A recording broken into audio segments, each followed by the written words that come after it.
On the Chinese island of Dadang, just off the coast of the city of Xiamen, there's an interesting little tourist trap called the Frontier Broadcast History Museum. The centrepiece of the museum is a giant horn, which, according to its plaque, is the world's largest loudspeaker. The volume on the speaker is set to like 1% power these days, but from the 1950s to the 1990s, pro-communist propaganda messages like this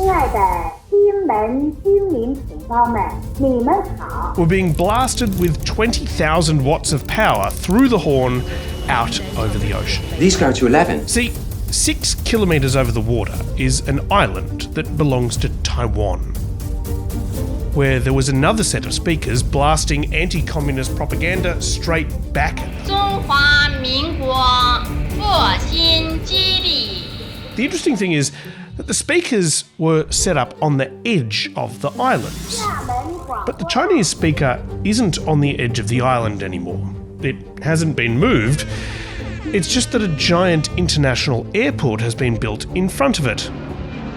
The airport has cut the distance between the communist Chinese island of Dadang and the democratic Taiwanese island of Jinmen from 6 kilometres to 3 kilometres.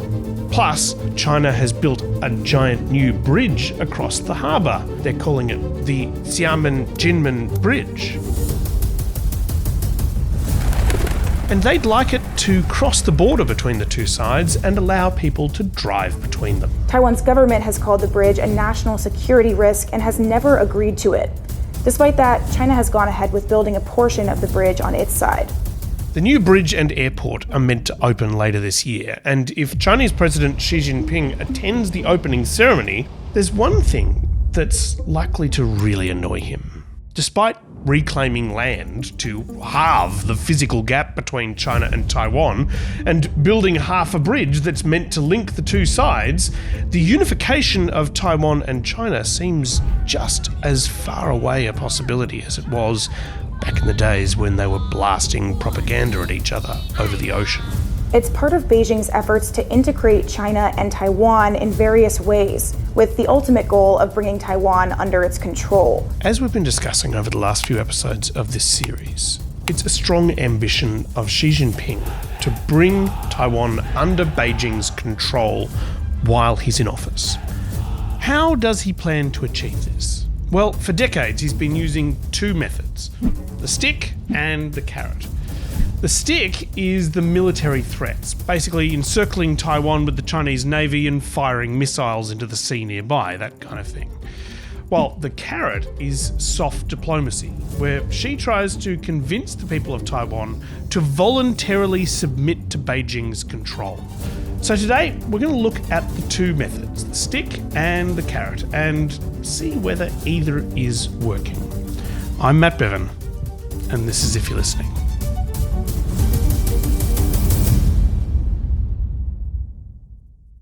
Okay, so if you want to attend Cornell University in upstate New York, there's an unusual requirement that all incoming students need to meet, and it takes place in one of the university's pools. The test consists of jumping feet first into the deep end, continuously swimming 75 yards and ending in the shallow end. Completing this test is a requirement of entry at the Ivy League school. We are not looking for the next Michael Phelps here. Can you fall in water over your head, gain composure, and swim to safety? So every Cornell alumnus has completed this test. And it's really quite an impressive list of people. Ruth Bader Ginsburg, Christopher Reeve, Bill Maher, Bill Nye, Ann Coulter, 23 Nobel laureates, and 2 presidents of Taiwan.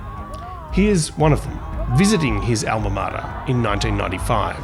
Finally, after 27 long years, I am back in Osaka. Lee Teng-hui had been appointed president of Taiwan by the undemocratic National Assembly in 1988, and then a few years later announced the end of the nationalist military dictatorship and a transition to democracy. My years at Cornell, from 1965 to 1968, made an indelible impression on me. I returned to my homeland, determined to make my contribution toward achieving full democracy for our society. So this was 1995. The first Democratic presidential election had been scheduled for early the following year. Lee Teng-hui was planning to run as a candidate, and he explained why to the Cornell alumni. Whatever I have done as president of my nation, I have done with the people in my heart. Now, generally, a foreign leader visiting America to speak at a college reunion wouldn't be a big deal. In fact, happens pretty frequently without anyone paying all that much attention. But in the case of President Lee speaking at Cornell in 1995, it drew quite a bit of attention indeed. And that's because for the president of Taiwan to visit the US requires a visa, which again, that doesn't feel like a particularly big deal. But to China, the existence of this visa meant that the US was not only recognising Taiwan as a separate entity from China, but that it had a legitimate president. And well, they were quite pissed by this, so they decided to get out the big stick to intimidate the Taiwanese. On Chinese TV, it was announced that the military would start firing missiles into the sea near Taiwan. This poker-faced announcement on China's state-run national television prompted the new crisis in relations across the Taiwan Strait. Over the following month, the CCP continued to wield their stick and sent the Chinese army to conduct missile, artillery and naval drills in the Taiwan Strait. China's move is clearly in retaliation for Taiwan's increasing assertiveness in international affairs. Watching all this unfold, the Republican-controlled US Congress decided to ramp things up and annoy Beijing even more. They held a special event honouring the then 97-year-old widow of the former Taiwanese dictator, Chiang Kai-shek. It is an honour for us to have you here, Madam Chiang. We thank you for giving us the opportunity to be present with a gracious and great leader, to have a sense of touching history by having you here. Needless to say, this also didn't go down well with the Chinese. And the Clinton administration became increasingly concerned that China might attempt an invasion of Taiwan. So Clinton sent a very strong signal to China to not do that. We are combining diplomacy with a show of force. America has the best damn Navy in the world, and no one should ever forget that. The two battle groups can keep planes in the air 24 hours a day, close enough to hit Chinese forces now massed in the Taiwan Strait, should their war games become a real invasion. By the time the Chinese President Jiang Zemin visited New York for the UN General Assembly a few months later, tensions were extremely high. Anti-Chinese protesters marched on the streets of Manhattan. We are Taiwanese! We are Taiwanese! Taiwan independence! US President Bill Clinton organised a meeting with President Jiang, but the choice of venue only made things worse. China refused to hold the talks in the New York Public Library because of a human rights exhibit which included the Tiananmen Square massacre. Clinton and Jiang did eventually manage to meet, but there was no agreement to back down. The first Taiwanese democratic presidential election was approaching, and China wasn't happy about it. They weren't just going to put their stick away and let it happen. The Chinese military is using these exercises to inflame nationalist feelings at home and send an ominous warning to Taiwanese voters to forget about independence. On the mainland, Chinese civilians weren't concerned about the prospect of war. I'm not worried at all. China has such strong military power. What are we afraid of? When Lee Teng-hui wants independence, we'll destroy him. While in Taiwan, it was a different story. The situation was getting genuinely terrifying, and many Taiwanese people booked flights to the US and Canada. The Taipei stock market plunged. Since China's first round of missiles pounded the waters off Taiwan last July, Taiwanese companies have been shaking in their boots. There was serious concern that a war between the US and China may begin over Taiwan. With so much military hardware now concentrated around Taiwan, one fear is that a misdirected missile or some other mishap could trigger a confrontation which nobody had reckoned on. The message from China to the Taiwanese people was clear. don't vote in the presidential election if you know what's good for you. They feared that a successful election in Taiwan would set an uncomfortable precedent. Never before had the people of Taiwan or in any part of China been able to choose their leader in a free election. When the election day arrived, the people of Taiwan ignored the threats and voted in enormous numbers. Turnout to the polls was high, an unfamiliar process, even for President Lee Teng-hui and his wife. President Lee won in a landslide. With this result, Taiwanese voters have delivered a message of defiance to Beijing. And the man who has brought their island into the international spotlight is now emerging from party headquarters to claim victory. Taiwanese MP Paris Zhang said the massive turnout was a clear rebuke to Beijing's threats. The people give our reply to China and hope they understand they won't try another,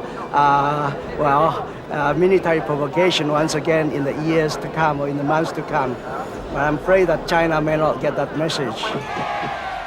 At his inauguration, President Lee made it clear that the thing the authoritarian government in Beijing feared most had happened.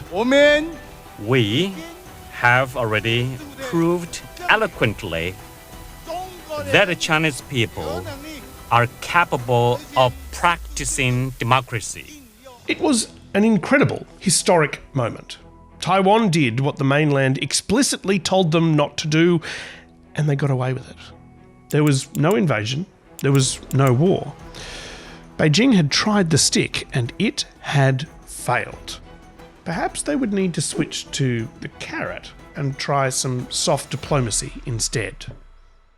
The Chinese province closest to Taiwan, right across the strait, is Fujian. With Taiwan just 200 kilometres in that direction, this part of China is waiting for the day when its Taiwanese compatriots can cross that stretch of water on a ferry. The deputy secretary of the Communist Party in Fujian province was an ambitious man in his mid-40s named Xi Jinping. It's here Mr. Xi spent the longest time, building his political career over a period of 17 years. While the central government in Beijing tried to scare Taiwan into submission, the Fujian government Xi Jinping was part of was trying to create economic ties across the strait by luring in Taiwanese business and investment. By night, the city of Xiamen becomes karaoke heaven for Taiwanese businessmen. By day, it's a cheap manufacturing centre in a corner of the world's biggest market, a beacon to overseas Chinese investors who feel certain China will never attack its own people. One of his responsibilities as a senior Fujian government official was to look after Meizhou Island, birthplace of the goddess Mazu. On Meizhou Island of southern China, believers come from far and wide to celebrate the birthday 1,000 years ago of Mazu, goddess of the sea and queen of heaven. Legends say that Mazu could predict stormy weather and protect fishermen in the Taiwan Strait from harm. That made her quite a big deal on both sides of the strait. She's worshipped by tens of millions of Chinese who pray for wealth, success and safekeeping. Now, this is an interesting challenge for a member of the Chinese Communist Party. The party is explicitly atheist and has a history of religious persecution. 30 years ago, all churches in China were closed. The Communist Party spent decades destroying religious practices across the territory it controlled. The Chinese sought to wipe out Tibet's religion, its customs, its civilization. Religious practices were destroyed or driven underground, but not in Taiwan. Taiwanese worshippers hold their own celebrations for Mazu's birthday. Free from mainland religious constraints, Taiwanese worshippers are more zealous than their mainland compatriots. 2/3 of the Taiwanese population are believers in Mazu. But if they wanted to visit the temple where she was born on Meizhou Island in the 1990s, they had to go through quite a rigmarole. There are no direct communications or transportation links between the two sides, so to get here, pilgrims have to first arrive in a neutral territory before journeying on to the mainland. Xi Jinping and his colleagues in Fujian saw this as a potential opportunity to improve relations between Taiwan and the mainland. They were willing to offer the people of Taiwan a carrot. Mazu worship was reclassified by the central government from being a religion to being cultural heritage, which is a bureaucratic way of saying that the Communist Party decided that it was okay. The government funded the rebuilding of Mazu's temple, which had been destroyed decades earlier. Xi then championed an expansion of the complex and, to celebrate, sent a golden statue of Mazu from the temple to Taiwan for a nationwide tour. She was carried on foot all across Taiwan before returning home to Meizhou Island. The idea was to promote the shared ancestry and culture between people on both sides of the strait. For Xi Jinping, this new carrot method, using soft diplomacy to win over the hearts and minds of Taiwanese people, seemed to be working. Economic investment between the two sides was increasing. Since Xi Jinping became the president of China, he's continued to use his successful carrot strategy, which worked so well in Fujian, but on a larger scale with the resources of the central government. Plans to improve transportation corridors and provide a better business environment. There are plans to expand social and cultural exchanges between Fujian province and Taiwan, and Beijing says it represents a new effort to advance peaceful reunification. Xi had a number of carrots in his arsenal. He invested in large infrastructure projects, social programs, offered generous business incentives, and continued to invest heavily in the goddess Mazu. Despite inconvenience, people have come to celebrate the 1038th anniversary of Mazu's ascension to heaven. The crowd is packed shoulder to shoulder. Everyone is here to watch the Mazu procession and pray for peace. Beijing pays leaders of Mazu temples in Taiwan around $50 per pilgrim they convince to travel to the mainland, with a bonus if they send more than 100 people.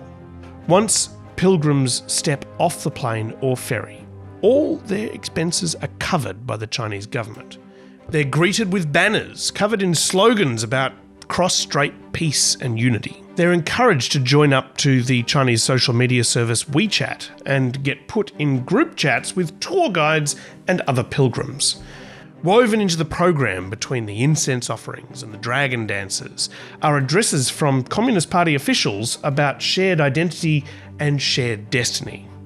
After they return home to Taiwan, the messages they get on those WeChat group chats become increasingly political, criticising the pro-independence DPP party and praising the more China-friendly KMT. The thing is, these soft power tactics and friendly WeChat messages weren't actually effective. We love freedom! We love democracy! In the 2024 election, the pro-independence DPP won an unprecedented third consecutive presidential term. Taiwan has elected the ruling party's candidate, William Lai, angering China and cementing a path towards heightened tensions in the region. The defeat of the China-friendly KMT was a clear sign to Beijing that the possibility of a peaceful unification with Taiwan was slipping away. The problem for Xi Jinping is that the sentiment of the Taiwanese people towards the mainland has changed a lot since the 90s. Every year, people in Taiwan are polled about whether they primarily identify as Taiwanese, Chinese, or both. Before President Lee spoke at Cornell University that day in 1995, about a quarter of people in Taiwan saw themselves as Chinese, another quarter said Taiwanese, and half the population said both. The proportion who see themselves as primarily Chinese has since collapsed to around 2 or 3%. About 30% of people see themselves as both Taiwanese and Chinese. More than 60% of people now say that they are just Taiwanese. All of the Chinese Communist Party's carrots and sticks have only served to drive the Taiwanese people further away. None of Xi Jinping's carrots have brought them any closer. And it's not like he's completely abandoned the stick method. Hang on, I'll get the stick back. But that doesn't seem to be working either. China wants Taiwan to know it's getting ready. Propaganda videos show a fierce fighting force on the move in its bid to take Taiwan back. But the people of Taiwan have been living with China's threatening stick waving since the 90s, so they don't take it particularly seriously anymore. People in Taipei have seen it all before. If nothing happens, then nothing happens. There's nothing we can do to control it. We just get used to it. Everything Xi Jinping has done in his efforts to bring Taiwan under China's control, the Mazu tours, the blockade drills, the half-built bridge between Xiamen and Jinmen Island, have been exactly as effective as that big horn-shaped speaker blasting propaganda across the water. Reading the news in Australia, you might think there's a constant sense of panic here in Taiwan, but really, everyday life is very normal. So, the carrot's not working. Brandishing the stick threateningly doesn't work, which is good news on the surface. But what if Xi Jinping actually used the stick rather than just waving it around? For years, military experts have been talking about 2027 being a deadline for the Chinese military. The time frame for an assault on Taiwan, I would put it at 2025 to 2027. And this is largely dependent on when I think Xi Jinping can be confident that his military can do this. And the date that most analysts point to is 2027. That is the date that Xi Jinping has given his military to have the ability to do it. Well, according to the CIA, China no longer has a fixed timeline for achieving unification with Taiwan, not for 2027 or any year in the near future. Experts are now saying that it's unlikely to happen this decade. Xi Jinping has recently purged basically the entire senior leadership of the Chinese military. Perhaps it's an effort to protect himself from a potential leadership coup. It's kind of unclear, but what is clear is that the military modernisation efforts appear to be in disarray. The CIA now says that Beijing hopes to get the job done by 2049, which is the 100th anniversary of the Chinese Communist Party's victory over Chiang Kai-shek and the nationalists in the Chinese Civil War. But that's more than 2 decades away. Xi Jinping will be nearly 96 by then. The window for him to cement his legacy as the leader who unified Taiwan with the mainland will have closed. At the beginning of this 4-part series, we were talking about how Xi Jinping has been wasting enormous amounts of time, money and resources planning for a war that he does not have to fight. He's spent money trying to reach Taiwan diplomatically. He's spent money beefing up the Chinese military. He's also spent hundreds of billions trying to make sure that China could survive a war with the United States over Taiwan.